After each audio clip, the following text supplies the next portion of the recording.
Hi, everyone. My name is Lauren Moore. I am currently a staff in the surgical ICU at Main Campus Cleveland Clinic, as well as in the emergency department at a variety of different emergency rooms throughout the clinic. Today, I'm going to be telling you a bit about my project that I completed in fellowship, my second year of critical care medicine fellowship. I was fortunate enough to be able to participate in the simulation education fellowship at the same time under the direction of Dr. Higgins, which is where this project was born from. Starting fellowship, I felt that we would benefit from a greater exposure to life saving procedures that we unfortunately don't get the opportunity to do very much in our ICUs. One, from being at a big academic center, we have a lot of learners, but also two, we take such good care of our patients that we don't often get the chance to complete these life-saving procedures. So that is where the concept of this simulation case-based procedural program came from. So the short of it, as you can see my poster, I've written a lot, but the short of it is that this was a course that took place over a year. Essentially, it was in two different waves, I guess you could think of it.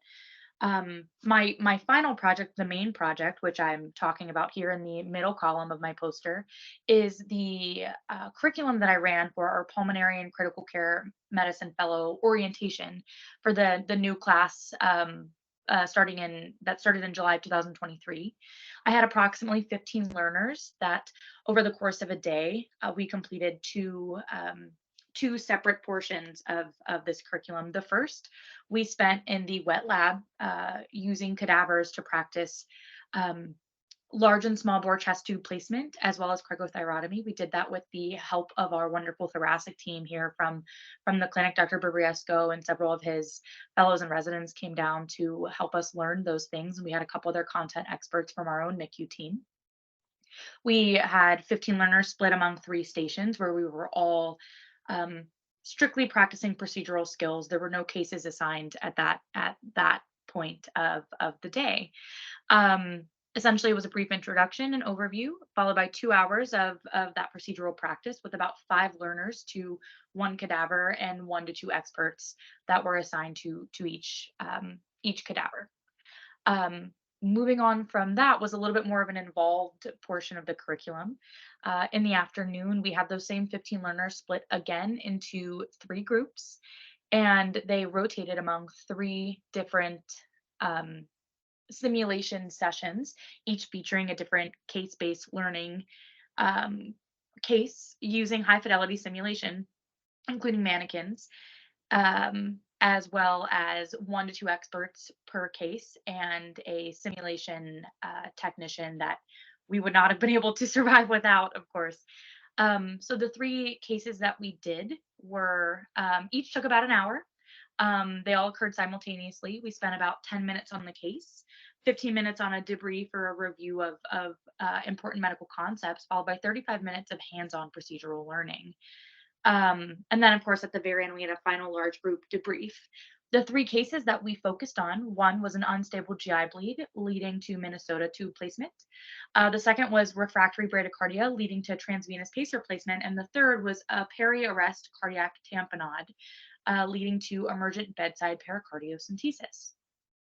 For more information, you can look in the middle column. That is where I specifically talk about this portion of the my two prong project that I mentioned.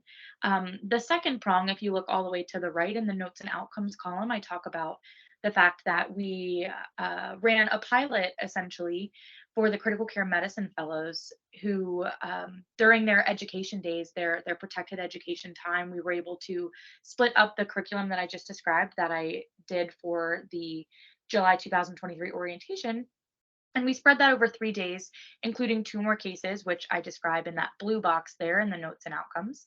Those two cases were septic abortion complicated by DIC, leading to a massive transfusion protocol, as well as eclampsia with apnea, requiring intubation and mechanical ventilation of a pregnant woman. Um, so with those two cases, as well as the ones that I described for orientation, we split that up over three education days throughout the 2022-2023 academic year. This was kind of a pilot or a dry run, if you will, which was incredibly helpful to run the actual orientation course.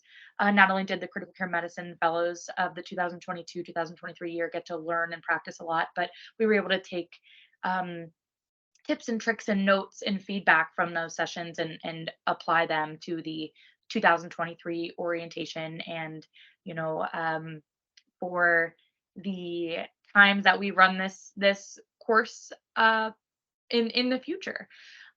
Speaking of which, if we look in the opportunities and future plans box on my poster, essentially what I talk about here is how I was really grateful just in general for everybody's help, but also the curriculum was.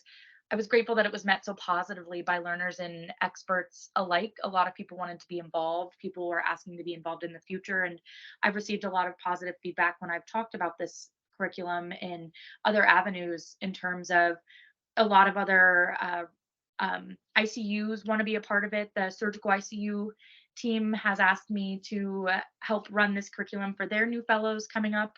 The neuro ICU department has asked me to help incorporate their fellows as well. And I'm hopeful, just given how easily molded this curriculum is based off of research resources, learners, time availability, et cetera, it can be one of those things that can really be applicable to a lot of different learners of a lot of different levels. You know, whether it's residents, APPs, staff, everyone could benefit from some sort of review of this course. And so, I look forward to having the opportunity to be able to work with anyone in the future and to continue working on this project. So, if you have any questions, you can reach out at my email there in the contact information box.